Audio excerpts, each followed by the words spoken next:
Hello everyone, what is up? It is me, AlbyMTG. For today's video, we have even more Ravnica Allegiance spoilers. I waited a little bit longer to make my video today because the past couple of days when I've made the spoiler videos, they've released additional spoilers after my video went up, and so it made things kind of awkward. But for today, I waited an additional hour, maybe give them some additional time to go ahead and spoil some extra things for today's video. And so yeah, without further ado, we'll go ahead and talk about some more cards. Again, I think there's like 20 to 25 cards that we're going to talk about today, so should be another fun video talking about some Ravnica Allegiance spoilers, and we'll go ahead and get right into it. So the first card here is Mirror March, 6 mana for an enchantment. Whenever a non-token creature enters the battlefield under your control, flip a coin until you lose a flip. For each flip you win, create a token that's a copy of that creature. Those tokens gain haste. Exile them at the beginning of the next end step. So, of course, this is the kind of typical expensive red enchantment that we're kind of used to now. We see these quite a lot. Cards like Sunbird's Invocation, where they do something crazy, but it is pretty hard to get them out. Brass's Bounty was another card that was like really expensive just to get that out. I guess that's a sorcery, not an enchantment, but you guys get the point. There are cards like this that exist.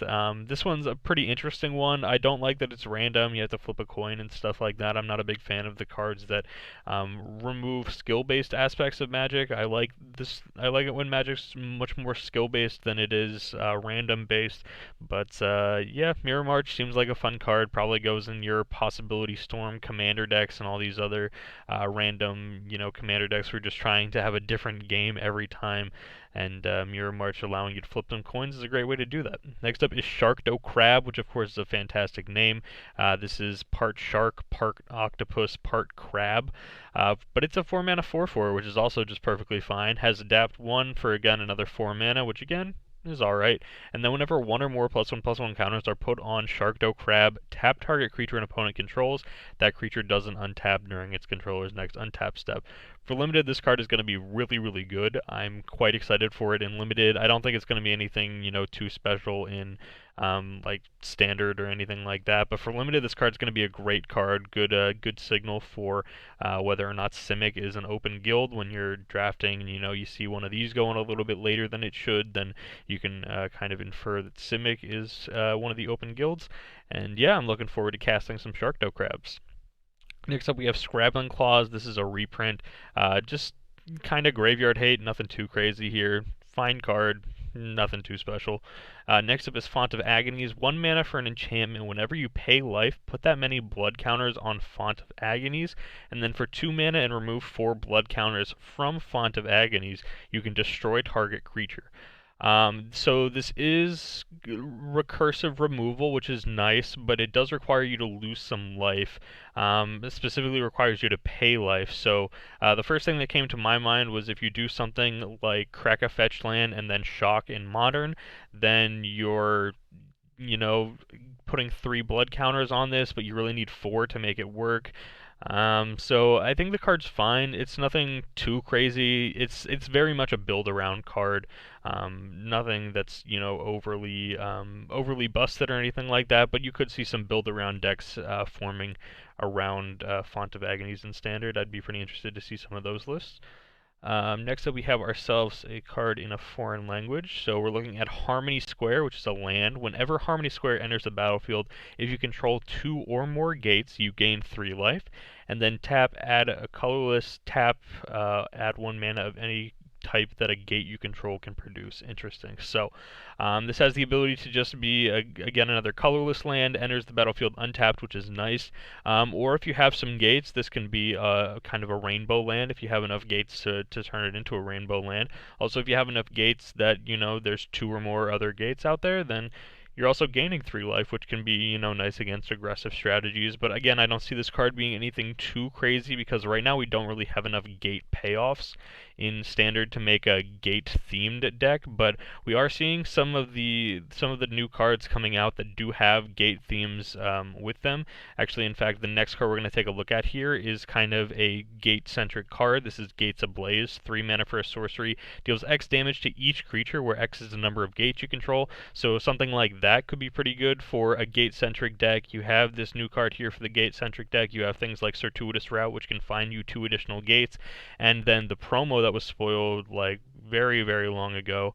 Well, it seems like very, very long ago now. Somewhere in here, the Gate Colossus. Yeah, that's another good payoff for having a deck that's, pretty centric around having plenty of gates out. So there could be a little bit of a gate deck forming. I would expect that to be some sort of a budget deck. Nothing, too crazy. Because you are playing Guild Gates instead of Shocklands. And yeah, we'll go ahead up here to the next card. This one's in a foreign language, but this one was already linked to me. I think this card is pretty neat. Guild Pack Window, 2 mana for an artifact. Multicolored creatures you control get +1/+1. This card I think is pretty sweet. The first interaction that came to my mind with it was, of course, in Modern, how there's like these 5-color creature decks that get to run things like Cavern of Souls, Ancient Ziggurat, and then just get to run like, all of the best possible creatures. Sometimes you'll see them like Humans kind of does it sometimes, but the list I'm thinking of more specifically are like multicolored 2-drops into things like Savage Knuckleblade and Mantis Rider in the same deck, and all these other fantastic, multicolored cards. But another, I think, key interaction that we're going to end up seeing with Guild Pack Window is actually with the Afterlife mechanic. The Afterlife mechanic creates white and black spirit creature tokens, and so I think being able to give those tokens +1/+1 could be pretty good, because it does just say multicolored creatures, doesn't say non-token multicolored creatures. So if you have the ability to make some tokens that are more than one color, then Guild Pack Window could be a pretty nice little pump effect for you, especially at only 2 mana. I think it could be pretty good. After Guild Pact Window, that'll take us into, again, another card that was linked to me pretty fast. This is Skewer the Critics, 3 mana for a sorcery that says it deals 3 damage to any target, or it has Spectacle for 1 red mana. So this is a sorcery speed lightning bolt that costs 3 mana, or for Spectacle, 1 mana. Really, you're going to want to play this card in the decks where you can get the Spectacle going for it. There probably are some modern implications for it. I think it's going to require quite a bit of testing, as I just honestly, like, this weekend, I played my first ever larger tournament with Modern Burn, and so that's the reason it was linked to me so fast. And I'm not, I mean, Burn's kind of like a relatively easy deck to play, I guess, in some situations, but there's still, you want to have as much time put into a deck as possible before you start making these statements that this card could easily slot in there or could easily not slot in there. So I think it's going to require a lot of testing or more opinion from people who have been on Burn longer than I have for me to truly figure out whether this card is good enough for Modern Burn. I think for Pauper Burn, this card could be pretty good, and for Standard, we've seen the red-black Burn decks being a thing in Standard for, I think, since Sword Point Diplomacy, I think is what that card is called, came out, and it was pretty good last Standard season. Saw quite a bit of it on Arena. You get to run the aggressive red cards, and then for black you get Sword Point Diplomacy, which again could be a great burn spell.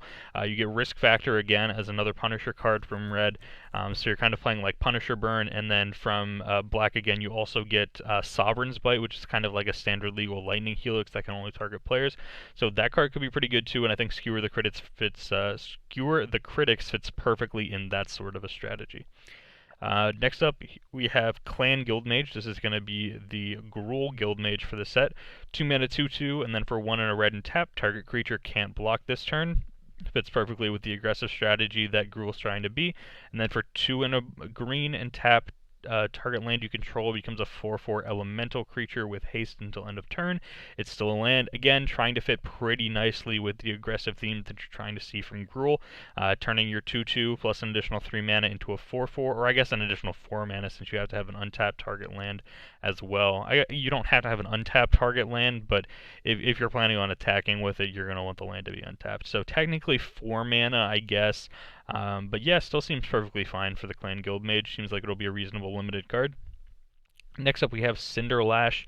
Red-green enchantment. Whenever an opponent casts a non-creature spell, Cinder Lash deals 1 damage to that player. Okay, I like that. And then for 1 and sacrifice Cinder Lash, destroy target artifact or enchantment. Cinder Lash deals 2 damage to that permanent's controller. So again, down here in the Thesaurus, you can see Destructive Revelry. This is the first card that this makes me think of as well. And it looks like people are already having the conversation here as to whether or not this compares to Destructive Revelry. I think Destructive Revelry is probably better just because you get that secondary effect for only 2 mana instead of a total of 3 mana here with Cinder Lash.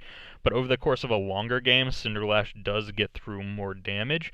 But again, if you're trying to play like Modern Burn, for example, you're hoping the game doesn't go long. You're hoping the game is just over as soon as possible because that means that you were probably winning that game. So I think Cinder Lash has potential for, if it's going to be a longer game, then Cinder Lash gets in for more damage over time, but that's counterintuitive to what your burn deck is trying to do. Your burn deck just wants to finish things off as soon as possible. After this, we are on to, again, 4 more cards. Actually, I think we have 8 more, and then we're done. Yeah. This video seemed like it went pretty fast. I could be wrong. Next up is Dovan's Acuity. This is 3 mana, 1 and an Azorius enchantment. When Dovan's Acuity enters the battlefield, you gain 2 life and draw a card. Whenever you cast an instant spell during your main phase, you may return Dovan's Acuity to its owner's hand. Interesting. So this is kind of like Disinformation Campaign that we saw from Dimir in Guilds of Ravnica. I think I like Disinformation Campaign better. I would rather have my opponents discarding a card than me gaining 2 life. And I think it's also easier to turn on Disinformation Campaign with the Surveil being as prevalent as it was in Guilds of Ravnica, and that's better than casting instants during your main phase. Sure, you can get the addendum bonuses from some of these Azorius cards by casting them in your main phase, but again, we've already talked about how that's kind of counterintuitive to what Azorius normally likes to do. So I think this card is fine.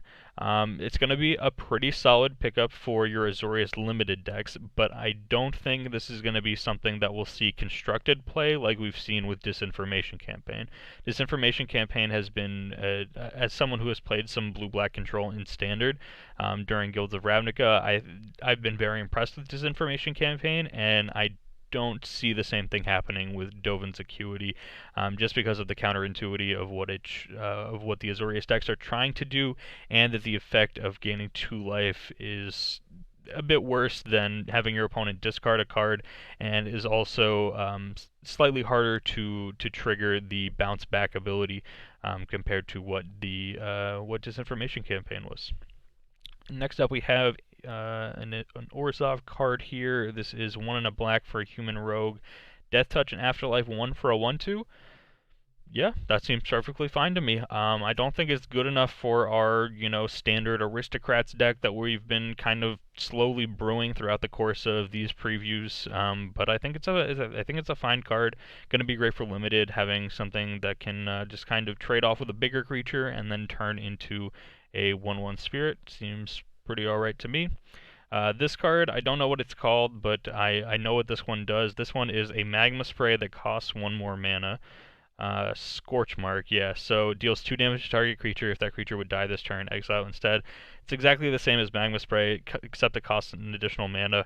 The fact that it costs an additional mana means it's probably not going to be standard playable. I think you would much rather just play a Shock instead of the Scorchmark, or a Lightning Strike instead of the Scorchmark.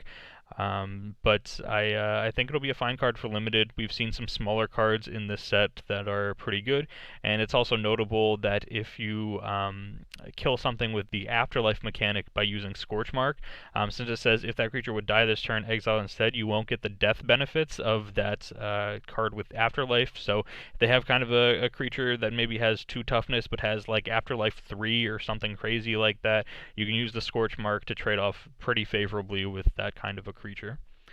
After Scorchmark, we're looking at the Lumbering Battlement, 5 mana for a 4/5 Vigilance. When it enters the battlefield, exile any number of other non-token creatures you control until it leaves the battlefield, and then the battlement gets +2/+2 for each card exiled with it. Interesting again. So I like that this card has the potential to just be the biggest creature on the board. You can throw away some of your, smaller, like 1-drops and 2-drops to give this guy +2/+2. It has Vigilance, which means it can be the biggest creature both attacking and the biggest creature blocking, which I do like. I also like the fact that once the Lumbering Battlement dies, you also can recur enters the battlefield triggers of the cards that you exiled with the battlement. So I do like that. I think for constructed, again, 5 mana probably going to be a bit too much. I think I would rather just have something like a Lyra Dawnbringer over this Lumbering Battlement, but I think that it's a pretty sweet card for limited, especially if you can get some decent cards with Enters the Battlefield triggers to exile with the Lumbering Battlement. I think that's pretty sweet. Next up here we have Hero of Precinct 1, 2 mana 2/2. Whenever you cast a multicolored spell, create a 1/1 white human creature token. Yeah, again, seems fine, nothing too crazy. Just a 2 mana 2/2, but if you end up in some sort of a strategy where you're hoping to cast a bunch of multicolored spells, then you get an additional payoff for it, and because it's a 2 mana 2/2, you're not really hindering your deck too much by putting in this kind of a card. Yeah, so I think it's a perfectly fine 2-drop, nothing too crazy, but I think it's alright. Next up is Priest of Forgotten Gods, 2 mana for a 1/2 human cleric. Tap, sacrifice 2 other creatures. Any number of target players each lose 2 life and sacrifice a creature. You add 2 black to your mana pool and draw a card. Okay, very interesting. So you're tapping this creature and sacrificing 2 other creatures to deal 2 damage to your opponent, or I guess 2 damage to yourself if you wanted to as well, since it says any number of target players, so you could technically choose yourself and your opponent. Not too sure why you would do that, so we'll just assume it's going to be your opponent that loses 2 life. Your opponent then also has to sacrifice a creature, and you get 2 mana and draw a card. So very, very interesting effects here. 4 positive effects for exchange of 2 other creatures. Again, this could be a great aristocrat style card as well.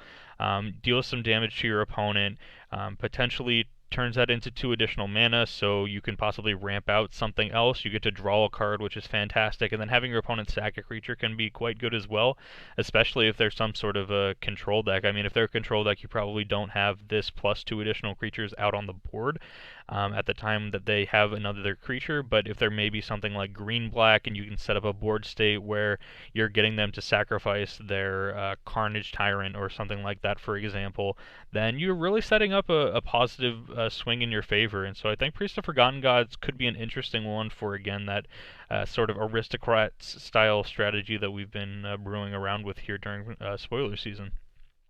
Next up, we have Incubation Druid, 2 mana for an 0/2 tap. Add 1 mana of any type that a land you could, sorry about that. Tap, add 1 mana of any type that a land you control could produce. If Incubation Druid has a +1/+1 counter on it, add 3 mana of that type instead, and then also has Adapt 3 for 5 mana.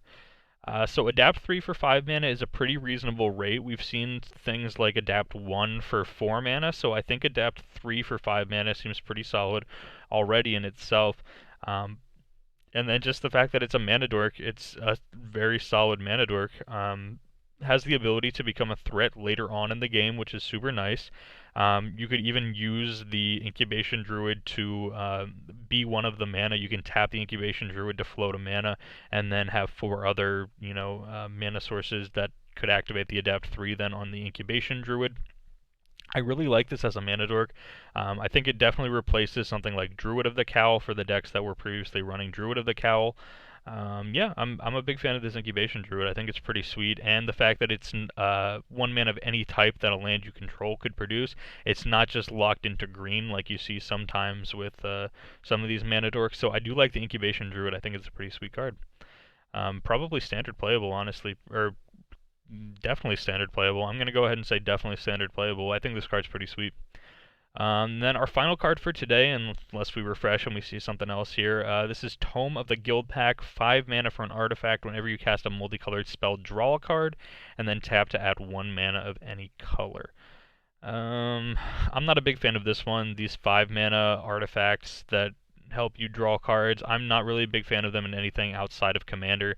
Like something like Vanquisher's Banner, for example, is kind of similar, where if a condition is met when casting something, you can draw a card, and then it has some additional bonus to it. That's kind of what this tome reminds me of, so I'm not super big on it unless you're putting together some sort of a Commander deck where maybe everything in your deck is multicolored. Then that could be pretty sweet. You're just, every card essentially draws you a card. That could be a very, very sweet Commander deck, some sort of a brew that you could put together with that. But again, for standard, it's not really going to be anything too crazy. And even for limited, tapping out for 5 mana to get this on the board and then not really affecting the board could just be too slow for it to even see limited play. So yeah, with that being said, we'll refresh, see if any other new spoilers came out. Doesn't look like they did, so hopefully you guys did enjoy today's spoiler video as well. I've been having a lot of fun really doing these in-depth spoilers here for Ravnica Allegiance. It's been a lot of fun, and I look forward to doing it as we get through the final. How many more do we have? We have about 110 cards remaining in Ravnica Allegiance spoilers. They've been doing about 20 cards a day, so hopefully we should have the full set spoiled pretty soon. Should be quite a bit of fun. I want to thank you guys for all the support that you guys have been giving me for these in-depth, analysis on Ravnica Allegiance preview stuff. It's greatly, greatly appreciated, and I'll see you guys here next time. Thank you guys so much for watching today's Ravnica Allegiance spoilers video. At the end of all of my videos, I'd love to give a huge shout out and thank you to my patrons over on the Patreon page. So huge shout out and thank you to the following people: Jason, Daniel, BattleMTG, Rodrigo, Jeremy, Jayathy Sworn, and Down Under MTG for supporting me over on the Patreon page. Their support is greatly, greatly appreciated, and I appreciate you guys making it all the way to the end of this video as well.